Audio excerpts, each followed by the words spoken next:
Hey everyone, welcome back to my channel. This is Coffee with Katie. I got a Dunkin' cold brew today. Fun fact about me, I actually hate Dunkin' coffee, but their cold brew is tolerable for me, and they had this like cookie butter cold brew foam. It looked a lot better when it wasn't like all sloshing around like this. But it sounded intriguing enough, and I know I don't hate their cold brew, so I wanted to go ahead and try it. It's not bad. I do like their donuts, just not their coffee. Today's video is going to be the finally fall book tag. I feel like I'm kind of late in the game with this because fall is definitely underway. Thanksgiving is in like a couple weekends, which is nuts, but I thought, you know, better now than never. And it still is fall. It's not like winter and I'm doing this. And I heard about this tag from Elliot Brooks, and I can link her video down below and also the questions.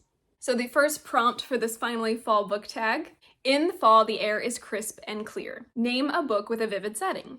So for this prompt, I went with For the Wolf by Hannah Whitten because this is extremely atmospheric with the lush, dark forest that she encounters and kind of all of the magic that ties that together. The trees are like alive and kind of trying to eat you, and the lush greenery is like growing, and it's all tied into the magic system. So I feel like the forest fall green aspect of this book is very prevalent, so I feel like this one is great for a vivid setting if you want a spooky forest that's kind of fall, kind of green, foggy, creepy, but also sentient and also maybe misunderstood.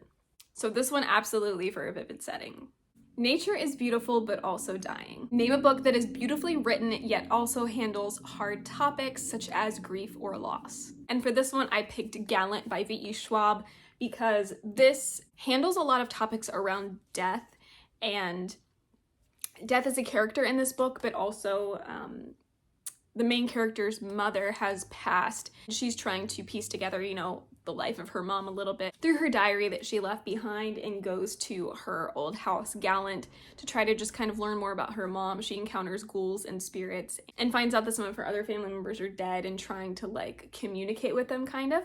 So it does deal with loss and grief and death and spirits. So I would definitely say this one.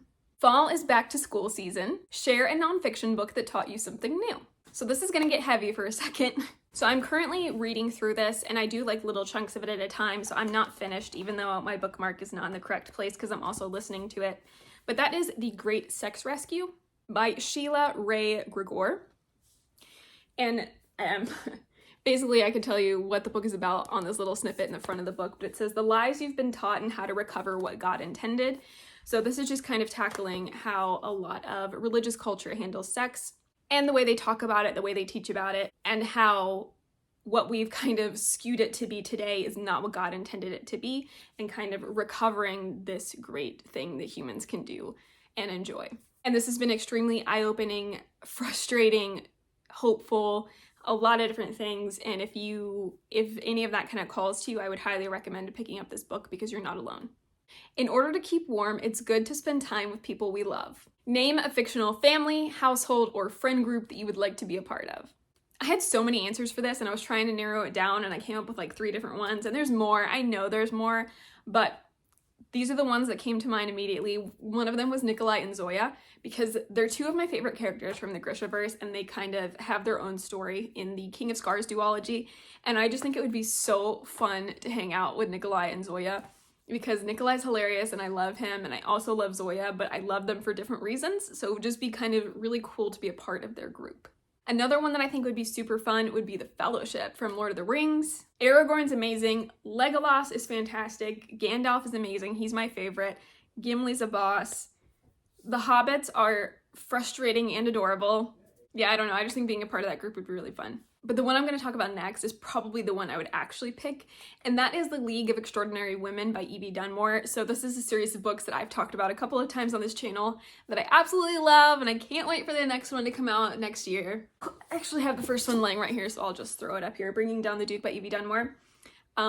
In this series, it's during the women's suffrage movement, where there are basically these group of feminist friends who are part of the women's suffrage movement, and they're trying to win women's rights so they're not just like property in marriages and things like that. This series of books is extremely heartwarming and also handles really heavy topics that are really difficult to, I think, handle in a way that she does, because she handles it with such grace and elegance and humor while still not belittling the situation and bringing light to these things that need to change. And I would just love to hang out with this group of women and learn more about the women's suffrage movement and what they were going through and how they were actively fighting against this, and it would just be great. They also like gather together and have tea and are hilarious, so I think I would just have such a good time while also being equally frustrated at what they're fighting against. The colorful leaves are piling up on the ground. Show a pile of fall-colored spines. Let me just figure that out. I'm sure there's more that I could try to find and think of later on, but these are the ones that I got at the moment. We have these hollow vows because it's literally fall leaves. This vicious grace because it's yellow. City, Crescent City, House of Earth and Blood because it's red. And Aurora Burning because it's like red and orange and yellow. So there you go. Fall is the perfect time for some storytelling by the fireside. Share a book wherein someone tells a story. Of course I had to pick this book. I don't know if it was very obvious I was going to pick this book, but of course I had to pick Empire of Silence by Christopher Rocchio. I read this in July and it was fantastic. I really loved it. And in this, you're following Hadrian Marlowe, and he is telling his story of how he became basically like a Darth Vader character. So the whole point is that you're following him as he's telling his like villain origin story of how Anakin becoming Darth Vader was the correct choice. So you don't know how that happens or how he goes dark or what happens. So you're starting at the beginning and he's saying, this is my story. I think at some point he's like, don't read, like don't continue the story. You're not gonna like it. And I think towards the end he even says like, I wish I could tell you this is where the story ends, but it doesn't. So it's just fantastic and I really enjoyed it so far. I know the first book was kind of slow, even though I did really like it, and the series is supposed to get better from there. So absolutely love it. And he's telling a story about how he goes dark. Fantastic. The nights are getting darker. Share a dark, creepy read. I feel like there's a few I could throw in for this. The Bargainer series, which is right here, by Laura Thalassa. There's creepy children in it. And there's a lot of elements of like abduction, women falling asleep, creepy stuff.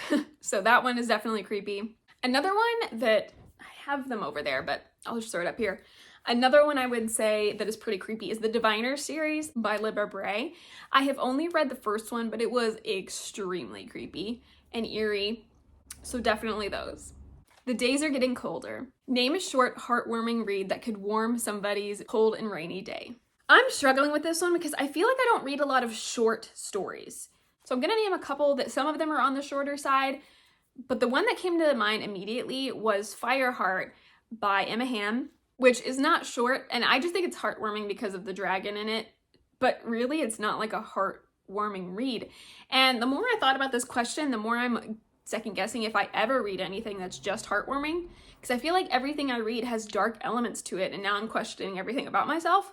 I know I like dark stories, but I was like, oh, cute, heartwarming read. And then I would think about it and I'd be like, Nettle and Bone. And I'd be like, no, that handles really dark topics.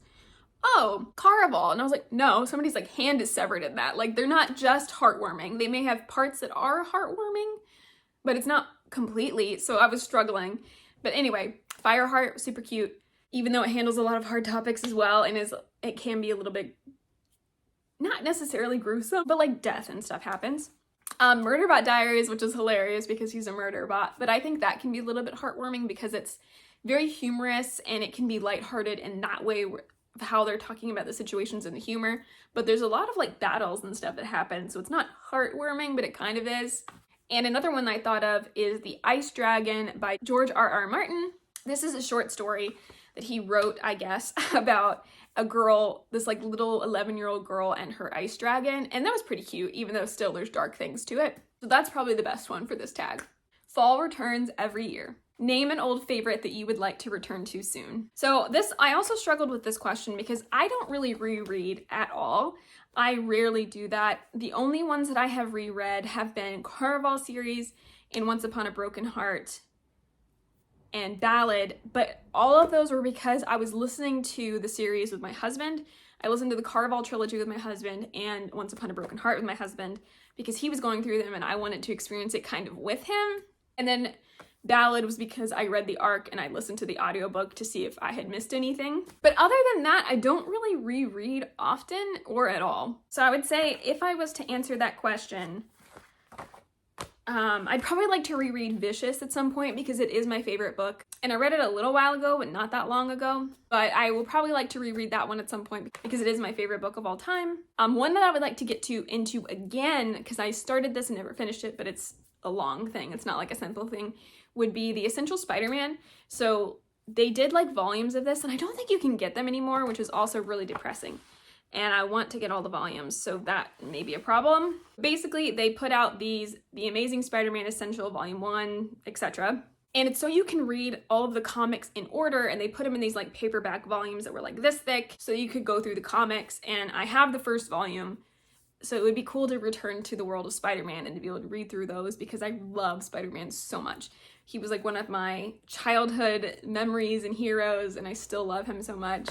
He kind of like grew up with me. Not like he did as a comic, but just like I grew up and I learned more themes about him and appreciated him more than just being a kid. And so he just shaped a lot of my life, to be honest. So I would kind of like to go back and read some of that. Not even reread it, just like read it in general and go through the whole series. And I guess technically if you were to say return to something, I read the Red Rising trilogy, but I haven't finished the Red Rising series. So to return to that world with Iron Gold, I need to do at some point. Well, that is all the prompts for the Finally Fall book tag. Please comment down below and let me know your answers to these prompts because I would love to know them. But yeah, that is it for today's video. I am going to go eat some lunch. Please like this video if you liked it, subscribe if you want to, and I will see you next time. Stay safe and caffeinated. Bye.